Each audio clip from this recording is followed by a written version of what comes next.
നമസ്കാരം. കോൺഗ്രസിൽ കസേരകളി തുടരുകയാണ്. മുഖ്യമന്ത്രിയെ ഇനി ഹൈക്കമാൻഡ് തീരുമാനിക്കും. കെ.സി. വേണുഗോപാൽ, വി.ഡി. സതീശൻ, രമേശ് ചെന്നിത്തല, ഇവരിൽ ആരാകും മുഖ്യമന്ത്രി? സൈബറിടങ്ങൾ പിന്നിട്ട് കൊടുമ്പിരിക്കൊള്ളുന്ന ഫ്ലെക്സ് യുദ്ധവും കടന്ന് അനുയായികളുടെ പോര് ഇപ്പോൾ കേരളത്തിലെ നിരത്തുകളിലേക്കും പടർന്നിരിക്കുന്നു. എന്തൊക്കെ കാണണം, എന്തൊക്കെ കേൾക്കണം? എല്ലാവരും ഒന്നോർത്താൽ നന്ന്. പൊതുജനം കഴുതയല്ല സാർ. ഞാൻ ബി ദിലീപ് കുമാർ.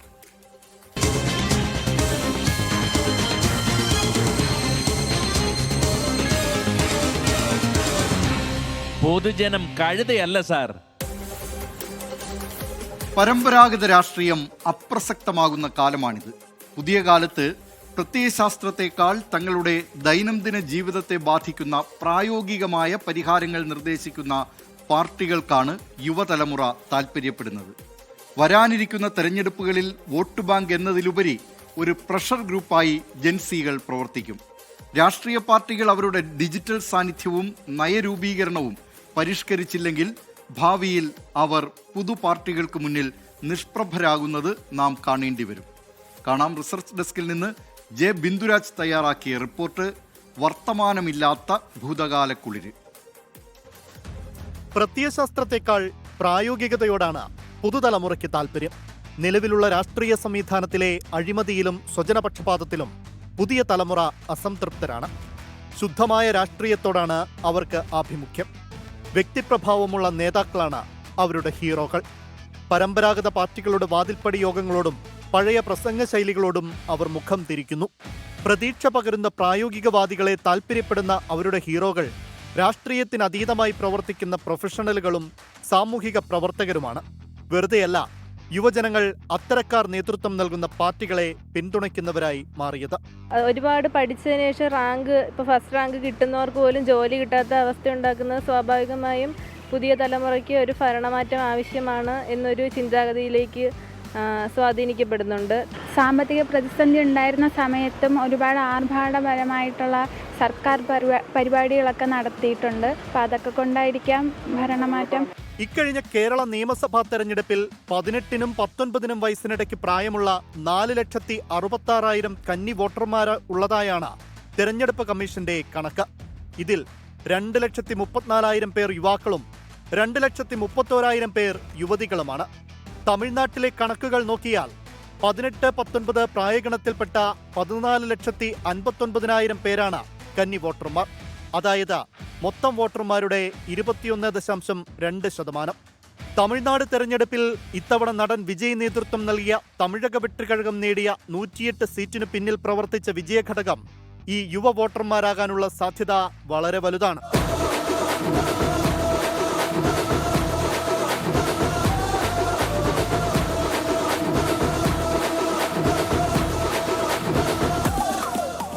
கொடுத்து பார்க்கலாம். கொடுத்து பார்த்து அவர் இல்லைன்னா அவரை கேள்வி கேட்க சொல்கிறாரு. அதே இடத்துல நாங்களும் நின்று கேட்போம். ஓகேங்களா? ஒரு சான்ஸ் கொடுத்தா தப்பில்லைன்ற மாதிரி தோணுது. அந்த ஒரு ரீசனுக்காக தான் டிவிக்கு வந்தால் நல்லா இருக்கும் அப்படின்ற மாதிரி தோணுது. ടിവികയിലേക്ക് യുവതലമുറ ആകർഷിക്കപ്പെട്ടതിന് പിന്നിൽ പ്രവർത്തിച്ചത് വിജയ് എന്ന താരത്തിന്റെ വ്യക്തിപ്രഭാവമാണെന്ന കാര്യത്തിൽ സംശയമില്ല. കേവലം ആരാധനയ്ക്കപ്പുറം അധികാരത്തോട് കലഹിക്കുന്ന യുവനേതാവ് എന്ന പ്രതിച്ഛായയിലൂടെയാണ് വിജയ് യുവമനസ്സുകളിൽ കുടിയിരുത്തപ്പെട്ടത്. സിനിമയിലൂടെ ഉണ്ടാക്കിയ ആരാധക വൃന്ദം തങ്ങളുടെ ജീവിതത്തിലും ജീവിത നിലവാരത്തിലും മാറ്റമുണ്ടാക്കാൻ കഴിയുന്ന ഒരു നേതാവിനെയാണ് വിജയിൽ കണ്ടത്. അധികാര ശ്രേണിയിലുണ്ടായ മാറ്റമായിരുന്നു മറ്റൊരു ആകർഷണീയത. പരമ്പരാഗത പാർട്ടികളിൽ വർഷങ്ങളോളം കൊടിപിടിച്ചാൽ മാത്രമേ ഒരാൾക്ക് നേതൃത്വത്തിലേക്ക് വരാൻ സാധിക്കുമായിരുന്നുള്ളൂ. എന്നാൽ ടിവികയെ പോലുള്ള പുതിയ പാർട്ടികൾ മെറിറ്റ് അടിസ്ഥാനത്തിൽ കഴിവുള്ള യുവാക്കൾക്ക് പ്രാധാന്യം നൽകിയത് രാഷ്ട്രീയത്തിലെത്താൻ ആഗ്രഹിച്ച പുതുതലമുറ യുവാക്കൾക്ക് ആവേശമായി മാറി. മധുരവയൽ മണ്ഡലത്തിൽ നിന്നും തെരഞ്ഞെടുക്കപ്പെട്ട ടിവികയുടെ 30-കാരനായ അഭിഭാഷകൻ രേവന്ത് ചരണും തിരുവിക നഗറിൽ നിന്നും തെരഞ്ഞെടുക്കപ്പെട്ട 36-കാരിയായ MR പല്ലവിയും ഈറോഡ് ഈസ്റ്റിൽ നിന്നുള്ള വിജയ് ബാലാജിയും തുടങ്ങി എത്രയോ ഉദാഹരണങ്ങളുണ്ട്. തിരുവള്ളൂരിൽ നിന്നുള്ള ഡോക്ടർ ടി അരുൺകുമാർ അടക്കം എത്രയോ പ്രൊഫഷണൽമാരാണ് ടിവികയിലൂടെ നിയമസഭയിലെത്തിയത്. അധികാരത്തിൽ നിന്ന് പുറത്തു പോകത്തക്ക രീതിയിൽ മോശമായ ഭരണം ആയിരുന്നു സ്റ്റാലിൻ്റേത് എന്ന് ഞാൻ കരുതുന്നില്ല. ഇത് സ്റ്റാലിനെതിരായിട്ടുള്ള വോട്ടും ആവണമെന്നില്ല. പക്ഷേ വിജയ് ഒരു പാർട്ടി രൂപീകരിച്ച് മുന്നോട്ട് വന്നപ്പോൾ വിജയെ സ്വീകരിക്കാൻ ജനങ്ങൾ തയ്യാറായി. ഒരു പ്രതീക്ഷ ജനങ്ങൾക്ക് ഒരു നവമായ പ്രതീക്ഷ വന്നിരിക്കുന്നു. അതാണ് നമ്മൾ തമിഴ്നാട്ടിൽ കണ്ടിരിക്കുന്നത്. എന്നിട്ടും അധികാരത്തിൽ വരുന്നതിനുള്ള വ്യക്തമായ ഭൂരിപക്ഷം ജനങ്ങൾ നൽകിയിട്ടുമില്ല. ജനങ്ങൾക്ക് അങ്ങനെയല്ല കൗതുകങ്ങളൊക്കെ ഉണ്ട്. പരമ്പരാഗത പാർട്ടികൾ ഉയർത്തിപ്പിടിക്കുന്ന പ്രത്യയശാസ്ത്ര പിടിവാശികളെക്കാൾ തങ്ങളുടെ ജീവിതത്തെ മാറ്റുന്നത് പുതിയ പ്രൊഫഷണൽ പാർട്ടികളാണെന്നാണ് യുവാക്കൾ കരുതുന്നത്. 2020 പോലുള്ള പാർട്ടികൾ മുന്നോട്ട് വയ്ക്കുന്ന ഭരണനിർവഹണമെന്ന ആശയവും ആം ആദ്മി പാർട്ടി ഉയർത്തിപ്പിടിക്കുന്ന ഡൽഹി മോഡൽ വിദ്യാഭ്യാസ ആരോഗ്യ നയങ്ങളും യുവാക്കളെ ആകർഷിക്കുന്നതിന്റെ കാരണം അതാണ്. അഴിമതി വിരുദ്ധതയാണ് ഇത്തരം പാർട്ടികളെ യുവാക്കളെ ആകർഷിക്കുന്നതിനായി ഉപയോഗിക്കുന്ന മുഖ്യ ആയുധം. പരമ്പരാഗത പാർട്ടികൾക്ക് യുവാക്കളുടെ കരിയറിനെ സഹായിക്കാൻ കഴിയില്ലെന്ന തോന്നൽ അവരിൽ ഉണ്ടാക്കാനും ഈ പാർട്ടികൾക്ക് സാധിക്കുന്നുണ്ട്. നേപ്പാളിലെ ജൻസി പ്രക്ഷോഭത്തിൽ പരമ്പരാഗത രാഷ്ട്രീയ പാർട്ടി അട്ടിമറിക്കപ്പെട്ടതും റാപ്പ് ഗായകൻ ബാലൻ ഷായുടെ രാഷ്ട്രീയ സ്വതന്ത്ര പാർട്ടി അധികാരത്തിലെത്തിയതും ഈ പുതിയ ചിന്താധാര ലോകത്തെങ്ങും പടർന്നുവെന്നതിന്റെ സൂചനയായിരുന്നു. സർക്കാർ സോഷ്യൽ മീഡിയ പ്ലാറ്റ്ഫോമുകൾക്ക് നിരോധനം ഏർപ്പെടുത്തിയതും ഭരണരംഗത്തെ അഴിമതിയുമാണ് യുവാക്കളെ തെരുവിലിറക്കിയത്. ഒരു രാഷ്ട്രീയ പാർട്ടിയുടെയും കൊടിയോ ചിഹ്നമോ ഇല്ലാതെ വിദ്യാർത്ഥികൾ നയിച്ച ഈ സമരം നേപ്പാളിലെ അധികാര കേന്ദ്രങ്ങളെ പിടിച്ചുലച്ചു.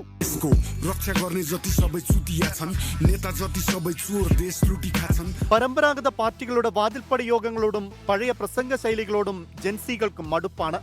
പഴയ തലമുറയെപ്പോലെ ഒരു പാർട്ടിയോടോ പ്രത്യയശാസ്ത്രത്തോടോ ഉള്ള അന്ധമായ കൂറ് ഇന്നത്തെ യുവാക്കൾക്കില്ല. പുതിയ പാർട്ടികൾ സോഷ്യൽ മീഡിയ വഴി അവരുമായി സംവദിക്കുന്നു. ഡേറ്റ അധിഷ്ഠിതമായ രാഷ്ട്രീയവും ആധുനിക സാങ്കേതിക വിദ്യകളും ഉപയോഗിച്ചുള്ള ക്യാമ്പയിനുകളും യുവാക്കൾക്ക് കൂടുതൽ പ്രിയതരമായി അനുഭവപ്പെടുകയും ചെയ്യുന്നു. സ്വകാര്യ സംരംഭങ്ങളെ പ്രോത്സാഹിപ്പിക്കുന്നതും തൊഴിലവസരങ്ങൾ സൃഷ്ടിക്കുന്നതുമായ നയങ്ങളോടുള്ള യുവാക്കളുടെ ആഭിമുഖ്യം ഇതിന്റെ ഭാഗമാണ്. വെറും വാഗ്ദാനങ്ങൾക്കപ്പുറം വിദ്യാഭ്യാസ സൗകര്യങ്ങൾ, തൊഴിലവസരങ്ങൾ, സാമ്പത്തിക സുസ്ഥിരത എന്നിവയിൽ കൃത്യമായ മാറ്റം യുവാക്കൾ ആഗ്രഹിക്കുന്നു. ഡിജിറ്റൽ ആക്ടിവിസത്തിന്റെ പ്രയോക്താക്കളാണ് ഇന്നത്തെ യുവാക്കൾ. സോഷ്യൽ മീഡിയ പ്ലാറ്റ്ഫോമുകളിലൂടെ വിവരങ്ങൾ വിശകലനം ചെയ്യുകയും തങ്ങളുടെ പ്രതിഷേധങ്ങൾ രേഖപ്പെടുത്തുകയും ചെയ്യുന്നവരാണവർ. പരമ്പരാഗത രാഷ്ട്രീയത്തെക്കാൾ ഉപരി വികസനത്തിനും സുതാര്യമായ ഭരണത്തിനും പ്രാധാന്യം നൽകുന്നവരോടാണ് അവർക്ക് പ്രിയം. ഡൽഹിയിലെയും പഞ്ചാബിലെയും ഭരണമാതൃകകൾ ഉയർത്തിക്കാട്ടിയാണ് AAP മറ്റിടങ്ങളിൽ യുവാക്കൾക്കിടയിൽ ഒരു ബദലായി മാറിയിരിക്കുന്നത്. പുതിയ തലമുറയുമായി സംവദിക്കാനാകാത്ത മുദ്രാവാക്യങ്ങളാണ് പല രാഷ്ട്രീയ പാർട്ടികളും നേരിടുന്ന പ്രധാന വെല്ലുവിളി. പരമ്പരാഗത രാഷ്ട്രീയ പാർട്ടികൾ അവരുടെ ഡിജിറ്റൽ സാന്നിധ്യവും നയരൂപീകരണവും പരിഷ്കരിച്ചില്ലെങ്കിൽ അവർ അപ്രസക്തമായേക്കാവുന്ന കാലമാണ് വരാനിരിക്കുന്നത്. Research desk 24.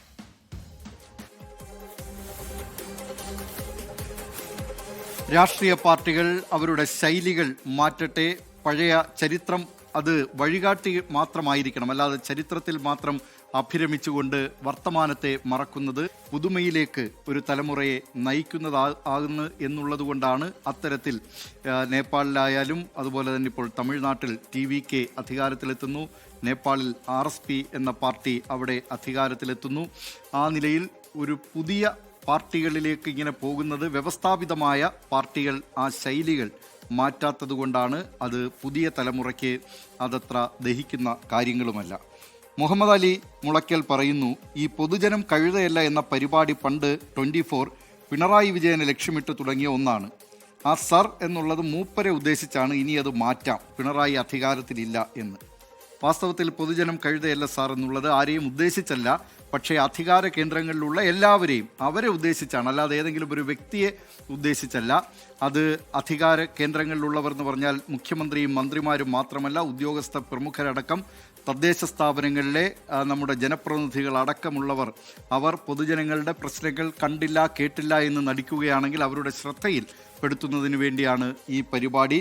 അതുകൊണ്ടാണ് പൊതുജനം കഴുതയല്ല സാർ എന്ന് ഇവരെ അപ്പാടെ പൊതുജനത്തിൻ്റെ ആവലാതികൾ കേൾക്കാൻ സമയമില്ലാത്തവരെ, കേട്ടാലും അത് അവഗണിച്ചിട്ട് അതിനൊരു പരിഹാരം കണ്ടെത്താൻ കഴിയാത്തവരെയൊക്കെ ഉദ്ദേശിച്ചിട്ടുള്ളതാണ് ഈ പരിപാടി എന്ന് പ്രേക്ഷകർ ഓർത്തിരിക്കുക.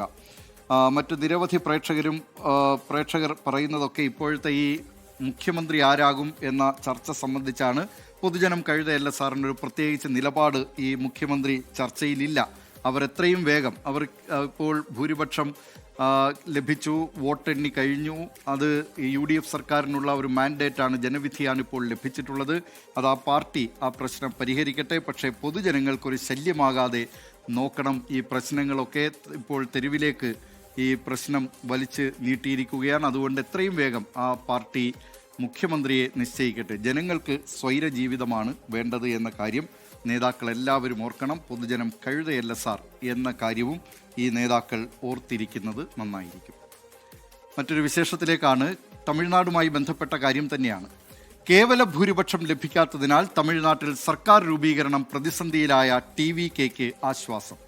ഗവർണർ രാജേന്ദ്ര വിശ്വനാഥ് ആർലേക്കറുടെ നിർദ്ദേശം മറികടക്കാൻ ഇടതു പാർട്ടികളുടെ പിന്തുണ ഇപ്പോൾ TVKക്ക് ലഭിച്ചു കഴിഞ്ഞു. കോൺഗ്രസ് പിന്തുണയോടെ 113 സീറ്റുകൾ എന്നതിൽ നിന്നും 118 എന്ന മാജിക് നമ്പറിലേക്ക് എത്താൻ വിജയുടെ തീവ്ര ശ്രമം ഫലം കണ്ടിരിക്കുന്നു. ചെന്നൈയിൽ നിന്ന് മനീഷ് മൂർത്തി തയ്യാറാക്കിയ റിപ്പോർട്ട്. വരുന്നു ജനനായകൻ. തമിഴ്നാടിന്റെ രാഷ്ട്രീയ ചരിത്രം തിരുത്തിക്കുറിച്ചാണ് 108 സീറ്റുകൾ നേടി TVK താരമായത്. എന്നാൽ കേവല ഭൂരിപക്ഷമെന്ന കടമ്പയിൽ കുടുങ്ങി. DMK സഖ്യത്തിൽ നിന്ന് കോൺഗ്രസിനെ അടർത്തിയെടുത്ത് 5 സീറ്റുകൾ നേടിയെങ്കിലും കേവല ഭൂരിപക്ഷത്തിന് അത് പോരായിരുന്നു. DMK അധ്യക്ഷൻ MK സ്റ്റാലിന്റെ അനുവാദത്തോടെ TVKക്ക് പിന്തുണ നൽകാനുള്ള നിലപാടിലേക്ക് ഇടതു പാർട്ടികളും VCKയും എത്തുന്നു. ഒടുവിൽ ജനനായകൻ അധികാരത്തിലേക്ക്.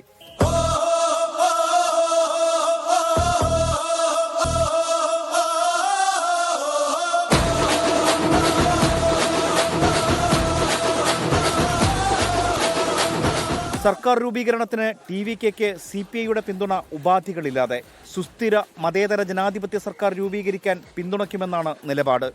വിജയ്ക്ക് പിന്തുണ നൽകുമെന്ന സൂചനയുമായി CPIM-ഉം രംഗത്തെത്തി. തമിഴ്നാട് ഘടകം ചർച്ച നടത്തി തീരുമാനിക്കുമെന്ന് CPIM general secretary MA baby പറഞ്ഞു. One party, new party, TVK, they emerged as the single largest party, sort of few seats. Mysterious reason, the Honorable Governor of Tamil Nadu did not invite the leader of the single largest party, 3 political parties. We have had discussion. We have advised our state units in Tamil Nadu to have consultation and take suitable steps. എന്തുകൊണ്ട് വിജയ്? തമിഴ്നാട്ടിൽ ദ്രാവിഡ പാർട്ടികൾക്ക് ഒരു ബദൽ വേണമെന്ന ജനങ്ങളുടെ ചിന്തയാണ് 108 സീറ്റുകളായി വിജയ്ക്ക് ലഭിച്ചത്. എന്നാൽ കേവല ഭൂരിപക്ഷത്തിലേക്കെത്താൻ വിജയ്ക്ക് മുന്നിൽ കടമ്പകൾ ഏറെയുണ്ടായിരുന്നു. മാറ്റത്തിനായാണ് വിജയ്ക്ക് വോട്ട് ചെയ്തതെന്നാണ് ജനങ്ങളുടെ നിലപാട്. இது ஒரு மாற்றம் வேணும். இவங்க DMK 50 வருஷம் இருக்கும், இவங்க ADMK 30 வருஷம். ஸோ புதுசாக ஒரு ஆள் வந்தாங்கன்னா ஏதாவது மாற்றம் இருக்கும் தமிழ்நாட்டுக்குள்ளே. சிங்கிள் மேன் ஆர்மியாக ஒருத்தர் இவ்வளோ ஒரு புரட்சி பண்ணியிருக்காரு அப்படின்னா obviously we have to welcome him. So அந்த அடிப்படையில் தான் தமிழ்நாட்டு மக்கள் எல்லாருக்குமே ஒரு நம்பிக்கை, ஒரு எழுச்சி உருவாகணும். ஸோ இது வரைக்குமே நம்ம பார்த்தீங்கன்னா மோஸ்ட்லி இந்த அதிமுகவாக இருக்கட்டும், இல்லை திராவிட முன்னேற்ற கழகம் கட்சியாக இருக்கட்டும், ஸோ இது 2 பேருக்கு தான் we are very very dominant. BJPയെ മാറ്റി നിർത്താൻ TVKയെ പിന്തുണയ്ക്കാൻ ഇടതു പാർട്ടികൾ ഇറങ്ങിപ്പുറപ്പെട്ടത് MK സ്റ്റാലിന്റെ മൗനാനുവാദത്തോടെ. വിജയ് മുഖ്യമന്ത്രിയായാലും TVK സർക്കാരിന്റെ റിമോട്ട് കൺട്രോൾ സ്റ്റാലിന്റെ കൈകളിൽ ഭദ്രമായിരിക്കും. 24 ചെന്നൈ. പൊതുജനം കഴുതയല്ല സാർ. രവികുമാർ PB പറയുന്നു, നമ്മുടെ ഗവർണർക്ക് തമിഴ്നാടിൻ്റെ താൽക്കാലിക ചുമതലയല്ലേ, അതുമാത്രമല്ലേ ഉള്ളൂ എന്ന കാര്യം. ഇപ്പോൾ തമിഴ്നാട് ഗവർണറുടെ താൽക്കാലിക ചുമതലയാണ് കേരള ഗവർണർ കൂടിയായ രാജേന്ദ്ര വിശ്വനാഥ് അർലേക്കർക്കുള്ളത്. തമിഴ്നാട് ഗവർണറായിരുന്ന RN രവിയെ ബംഗാൾ ഗവർണറാക്കിയതിനെ തുടർന്നാണ് കേരള ഗവർണർക്ക് തമിഴ്നാടിൻ്റെ അധിക ചുമതല നൽകിയത്. വെൽക്കം ബാക്ക് പ്രിയ പ്രേക്ഷകരെ. തെരഞ്ഞെടുപ്പിന് പിന്നാലെയുണ്ടായ രാഷ്ട്രീയ സംഘർഷങ്ങളിൽ വിറങ്ങലിച്ച് നിൽക്കുകയാണ് ബംഗാൾ. രാഷ്ട്രീയ കൊലയുടെ ഒടുവിലെ ഇരയായിരുന്നു സുവേന്ദു അധികാരിയുടെ PA ചന്ദ്രകാന്ത് രഥ്. ആക്രമണം പടരുമ്പോൾ സമാധാനം എന്ന് തിരികെ ലഭിക്കുമെന്നാണ് പൊതുജനം ചോദിക്കുന്നത്. കാണാം, കൊൽക്കത്തയിൽ നിന്ന് ശ്രീനാഥ് ചന്ദ്രൻ തയ്യാറാക്കിയ റിപ്പോർട്ട്. എക്കല ചലോരെ. മാറ്റം ആഗ്രഹിച്ച ജനം വോട്ട് ചെയ്തു. 15 വർഷത്തെ തൃണമൂൽ ഭരണം അവസാനിച്ച് BJP അധികാരം പിടിച്ചു. പക്ഷേ വോട്ടെണ്ണി തീർന്നത് മുതൽ അശാന്തമാണ് ബംഗാൾ.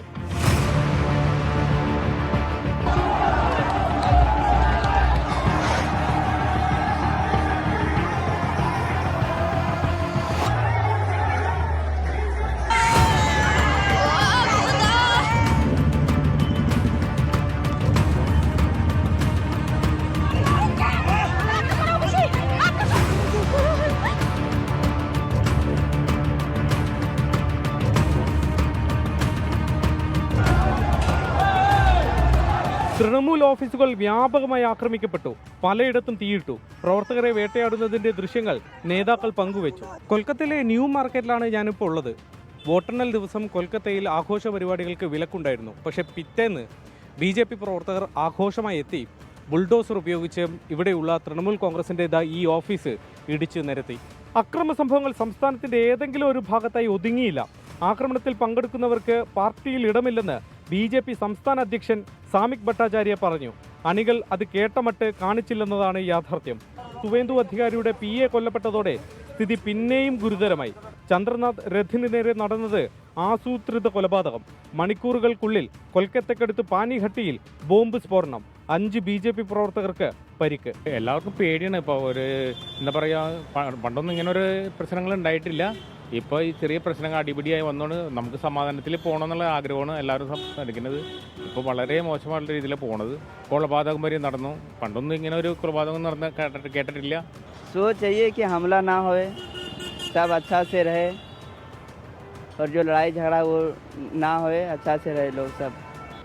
अभी तो टेंशन में सब, डर सा हो गया. अभी कोई दिन रहेगा, अब देखिए क्या होगा. মানে ভালো, মানে দেশটা ভালো হওয়া এটাই দরকার.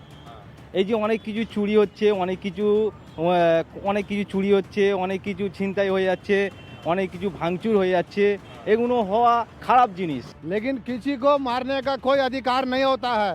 क्यों मारेगा? वो सरकार है क्या? सरकार भी है तो नहीं मारना चाहिए. पावर में है तो जनता को नहीं मारना चाहिए. कोई गलती किया तो सजा होना चाहिए, नियम कानून होना चाहिए. ഭവാനിപൂരിൽ മമതയെ തോൽപ്പിച്ചതിന് തൃണമൂൽ തന്റെ PA കൊന്നതാണെന്ന് സുവേന്ദു അധികാരി ആരോപിച്ചു. നിഷേധിച്ച് തൃണമൂലും. തെരഞ്ഞെടുപ്പ് കാലത്ത് നടന്ന കൊലപാതകങ്ങളെല്ലാം കോടതി മേൽനോട്ടത്തിൽ CBI അന്വേഷിക്കണമെന്ന് തൃണമൂൽ ആവശ്യപ്പെട്ടു. വോട്ടെടുപ്പ് കഴിഞ്ഞതിന് പിന്നാലെ കാളിഘട്ടിലെ മമതാ ബാനർജിയുടെ വസതിയിലേക്കുള്ള വഴിയിലുണ്ടായിരുന്ന നിയന്ത്രണങ്ങളെല്ലാം നീക്കി. തൃണമൂലും BJPയും ഇപ്പോൾ പ്രതികാര ബുദ്ധിയോടെയാണ് പരസ്പരം പെരുമാറുന്നത്. തെരഞ്ഞെടുപ്പ് കാലത്ത് 2 രാഷ്ട്രീയ കൊലപാതകങ്ങളാണ് ബംഗാളിൽ നടന്നത്. പ്രചാരണകാലം മുഴുവനും, എന്തിന് വോട്ടെടുപ്പ് ദിവസം പോലും പലയിടത്ത് സംഘർഷങ്ങളുണ്ടായി. ഫാൽത്തയിൽ വീട് കത്തിക്കുമെന്ന് ഭീഷണിപ്പെടുത്തിയ തൃണമൂൽ സ്ഥാനാർത്ഥി ജഹാംഗീർ ഖാനെതിരെ വോട്ടർമാർ തെരുവിലിറങ്ങിയ കാഴ്ചയും കണ്ടു. ഫാൽത്തയിൽ തെരഞ്ഞെടുപ്പ് കമ്മീഷൻ ഉപതെരഞ്ഞെടുപ്പ് പ്രഖ്യാപിച്ചു. അക്രമ സംഭവങ്ങൾ അപ്രതീക്ഷിതമെന്ന് പറയാൻ കഴിയില്ല. അതുകൂടി മുന്നിൽ കണ്ടാണ് 2.5 ലക്ഷത്തിലധികം കേന്ദ്രസേന ഉദ്യോഗസ്ഥരെ സുരക്ഷയ്ക്കായി സംസ്ഥാനത്ത് ചുമതലപ്പെടുത്തിയത്. അതിൽ ഭൂരിഭാഗം പേരും ഇപ്പോഴും സംസ്ഥാനത്ത് തന്നെയുണ്ട്. പക്ഷേ ജനങ്ങളുടെ ആശങ്കയ്ക്ക് മാത്രം ഒരു പരിഹാരമാവുന്നില്ല. കൊൽക്കത്തയിൽ നിന്നും വരുൺ വടശ്ശേരിക്കൊപ്പം ശ്രീനാഥ് ചന്ദ്രൻ, 24. തോമസ് മാത്യു പറയുന്നു, SKN എൻ്റെ കമൻറ്റ് വായിക്കാറുണ്ട്. ഇയാൾ മാത്രം പൊതുജനം കഴുതയല്ല സാർ എന്ന പരിപാടിയിൽ എൻ്റെ കമൻറ്റ് വായിക്കാറില്ല, ഒഴിവാക്കുന്നതാണ് എന്ന് തോന്നുന്നു. കൂടെ VD സതീശൻ മുഖ്യമന്ത്രിയാകണം എന്ന കാര്യം കൂടി തോമസ് മാത്യു കുറിച്ചിട്ടുണ്ട്. അങ്ങനെ ആരുടെയും കമൻറ്റ് വായിക്കാതിരിക്കുന്നതല്ല. നിരവധി കമൻറ്റുകൾ നമ്മുടെ സോഷ്യൽ മീഡിയ പേജുകളിൽ, യൂട്യൂബ് ചാനലിൻ്റെ 24-ൻ്റെ യൂട്യൂബ് ചാനലിൻ്റെ കമൻറ്റ് ബോക്സിലൊക്കെ ധാരാളം കമൻറ്റുകൾ വരുന്നുണ്ട്. പക്ഷേ നമുക്ക് കുറച്ച് വാർത്തകൾ, വിശേഷങ്ങൾ, ജനങ്ങൾ അറിയേണ്ട കാര്യങ്ങൾ, അധികാരികൾ അറിയേണ്ട കാര്യങ്ങൾ, ഇതൊക്കെ ഈ പൊതുജനം കഴുതയല്ല സാറിൽ പറഞ്ഞു പോകേണ്ടതുണ്ട്. അതുകൊണ്ട് കുറച്ചു പേരുടെ പ്രതികരണങ്ങൾ വായിക്കും, കുറച്ച് കൂടുതൽ ഈ വാർത്തകളും വിശേഷങ്ങളുമൊക്കെ നൽകുകയും ചെയ്യും. അതുകൊണ്ട് തോമസ് മാത്യു ആരുടെയും പ്രതികരണം ആ നിലയിൽ വായിക്കാതിരിക്കുന്നില്ല. നമ്മളിനി പോകുന്നത് കൊല്ലത്തെ കൊറ്റംകര ഗ്രാമപഞ്ചായത്തിലേക്കാണ്. ഈ മുഖ്യമന്ത്രി തർക്കങ്ങളൊക്കെ ഈ കേരളത്തിൽ നടക്കുമ്പോൾ അവിടെ ഒരു ഗ്രാമപഞ്ചായത്ത് ഓഫീസ് ജപ്തി ചെയ്തിരിക്കുകയാണ്. പഞ്ചായത്ത് ഓഫീസിലും മത്സ്യഫെഡ് കെട്ടിടത്തിലും ജപ്തി നോട്ടീസ് പതിച്ചിരിക്കുന്നു. പൊതുചന്തയ്ക്കായി കരിക്കോട് എന്ന് പറയുന്ന സ്ഥലത്ത് ഏറ്റെടുത്ത 70 സെന്റ് സ്ഥലത്തിന് അർഹമായ തുക ലഭിക്കാത്തതിന് സ്ഥലമുടമ നടത്തിയ നിയമ പോരാട്ടത്തിനൊടുവിലാണ് ജപ്തി നടപടികൾ ആരംഭിച്ചത്. കൊല്ലത്ത് നിന്ന് സൂര്യഗായത്രി തയ്യാറാക്കിയ റിപ്പോർട്ട് കാണാം. ജപ്തിയിലാണ് പഞ്ചായത്ത്.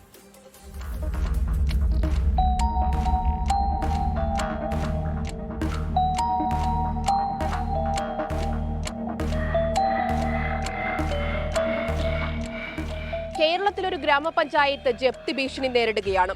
കൊല്ലം ജില്ലയിലെ കുറ്റിച്ചിറയിലെ കൊറ്റങ്കര ഗ്രാമപഞ്ചായത്താണ് അത്തരത്തിൽ ജപ്തി ഭീഷണി നേരിടുന്നത്. കോടതി നിർദ്ദേശത്തെ തുടർന്ന് പഞ്ചായത്ത് ബിൽഡിംഗിൽ ജപ്തി നോട്ടീസും പതിപ്പിച്ചു കഴിഞ്ഞു.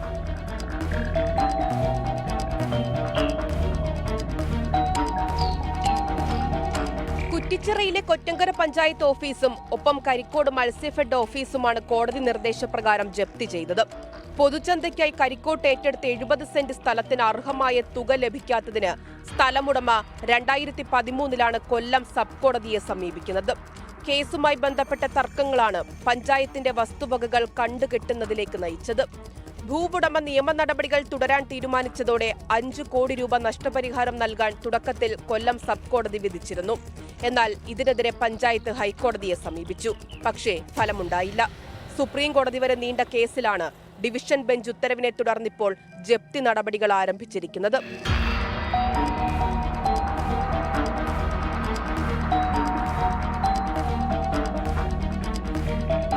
കഴിഞ്ഞ ദിവസമാണ് കരിക്കോട്ടുള്ള പൊതുചന്തയിലും കുറ്റിച്ചിറയിലെ പഞ്ചായത്ത് ഓഫീസിലും കോടതി ജീവനക്കാർ എത്തി ജപ്തി നോട്ടീസ് പതിച്ചത്. വേനലവധി കഴിഞ്ഞാൽ ഉടൻ ലേല നടപടികൾ ആരംഭിക്കും. ഇതോടൊപ്പം പഞ്ചായത്തിന്റെ വാഹനങ്ങളും ജപ്തി ചെയ്യും. പഞ്ചായത്തിന്റെ ദൈനംദിന പ്രവർത്തനങ്ങളിലും വികസന പ്രവർത്തനങ്ങളിലും ഉൾപ്പെടെ ജപ്തി നടപടികൾ വെല്ലുവിളി തീർത്തേക്കാം.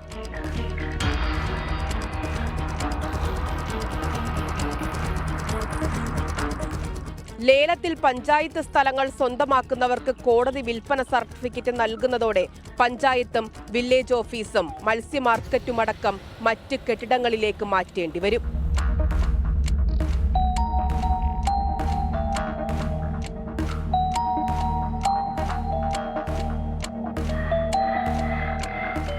പഞ്ചായത്തിന്റെ മുഴുവൻ വസ്തുക്കളും ലേലത്തിൽ വെച്ചാലും കോടതി വിധിച്ച നഷ്ടപരിഹാര തുക ഒടുക്കാൻ കഴിയില്ല എന്നുള്ളതാണ് കേസിൽ ഹാജരായ അഭിഭാഷകർ പറയുന്നത്. പൊതുജനം കഴുതയല്ല സാർ.